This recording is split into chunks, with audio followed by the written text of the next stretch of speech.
That night, Obi could not sleep. He had to leave before it was too late. But how? Chika and Ada were watching him closely. If they suspected anything, he would never leave the house alive. He decided to wait until midnight. At exactly midnight, Obi tiptoed to the door. It creaked softly as he opened it. He held his breath. No sound. Slowly he stepped into the hallway. But just as he reached the front door, a voice spoke behind him. Going somewhere? Obi turned around and saw Ada standing there, holding a candle. Her eyes glowed in the dim light. I needed some air, Obi lied. Ada smiled, but it was not a kind smile. Come, she said. Let me show you something. She led him to another room. When she opened the door, Obi's blood ran cold. Inside the room, tied to a chair, was a young woman. She looked weak, her eyes barely open. The woman in the chair was barely conscious. Her clothes were torn, her lips dry, and her body weak, like she had been without food or water for days. Her head tilted slightly, and her weak eyes met Obi's. Help me, she whispered. Obi's heart pounded in his chest. He turned to Ada, trying to keep his face calm. Who is she? He asked. Ada ran her fingers through the woman's hair and smiled. She is our next gift to the spirits. Obi felt sick. He wanted to scream, but he knew he had to control himself. If he showed fear or anger, they would know he was not on their side. Ada turned to him. Chika told you about our work, didn't he? Obi nodded slowly. Good, Ada said. This is what we do. She was foolish enough to trust Chika. Now, our destiny belongs to us. Obi swallowed hard. What happens to her now? Ada sighed. She has served her purpose. By dawn, she will be gone, and we will have more wealth. Obi clenched his fists. He wanted to fight, to grab the woman and run, but he knew he was outnumbered. He needed a plan. Ada smiled at him. Don't look so worried. Soon, you'll see how beautiful this life is. Now, go and rest. Tomorrow, you will see true power. She led him out of the room and locked the door behind her. Obi knew he had only a few hours to act. Obi lay on his bed, staring at the ceiling. His mind raced. He had to escape and save the woman before it was too late. The problem was Chika and Ada were too powerful. If he tried to fight them alone, they would kill him. Then he remembered something. The whispers he had heard on his first night. The house was haunted by the spirits of the people they had used. Maybe those spirits could help him. Obi closed his eyes and whispered, If there is anyone listening, please help me. At first, there was nothing. Then a cold wind rushed through the room, even though the windows were shut. A faint voice whispered, Set us free. Obi shivered. How? He asked. A shadow moved in the corner of the room, and a whisper came again. Destroy the shrine. Obi's heart pounded. He had seen the shrine, the dark room filled with candles and symbols. That was where Chika and Ada got their power. If he could destroy it, maybe they would become weak.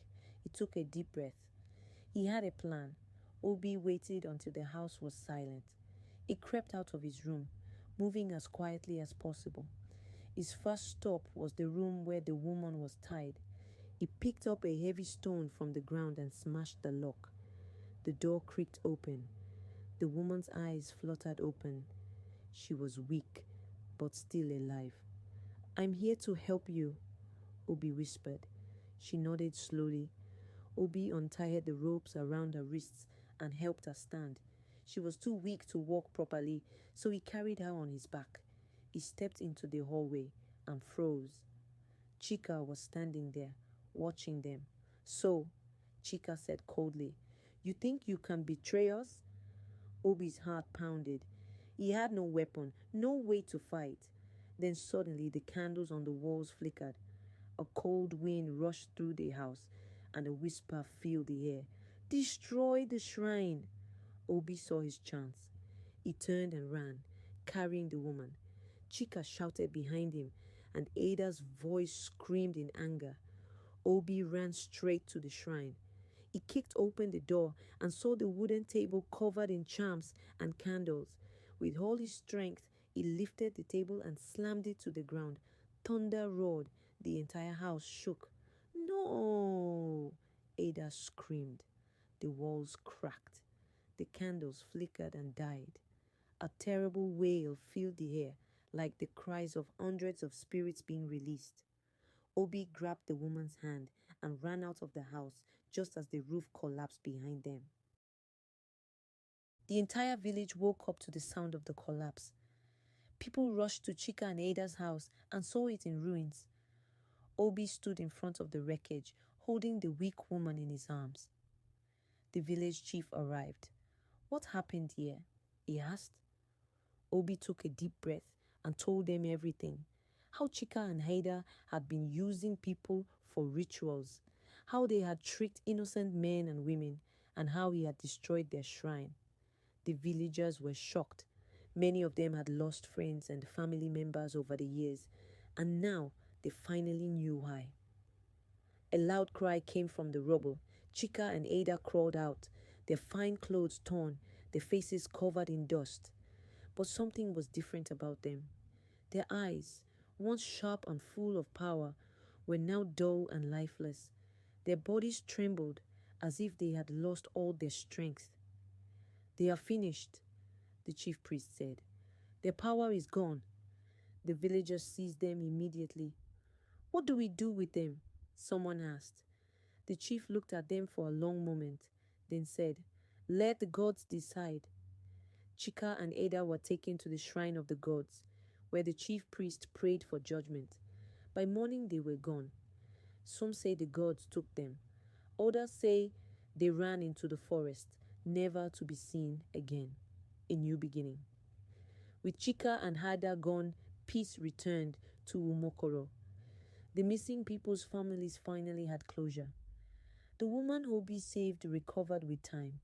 Her name was Nineka, and she had been one of Chika's victims, but her destiny had not been fully stolen yet. Obi became a hero in the village. The elders gave him land and a house as a reward for his bravery. One evening, as he sat outside his new home, Nika came to him. Thank you, she said. You saved my life. Obi smiled.